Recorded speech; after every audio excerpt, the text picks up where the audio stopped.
আসসালামাইকুম গাইজ, শুভ দুপুর। আজকে জুম্মাবার।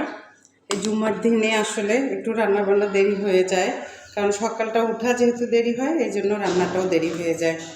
আজকে আমি আমার টেবিলে রান্নার মেনুতে নিয়ে এসেছি সাদা ভাত, এই যে বগুড়ার বিখ্যাত এই যে আলুঘাটি, গরুর মাংস দিয়ে বিখ্যাত আলুঘাটি, আর এদিকে মূলো শাক ভাজি করেছি, শীতের সবজি, আর এদিকে বেগুন টমেটো পুড়ে ভর্তা করেছি কাঁচামরিচ এবং সরিষার তেল কাঁচা পেঁয়াজ দিয়ে, আর এদিকে জলপাইয়ের আচার। কিন্তু জলপাইয়ের আচারটা আমার না, আমার এক ভাড়াটিয়া ভাবি, তার হাজব্যান্ড বানিয়েছে এই আচারটা তিনি দিয়ে গেছেন।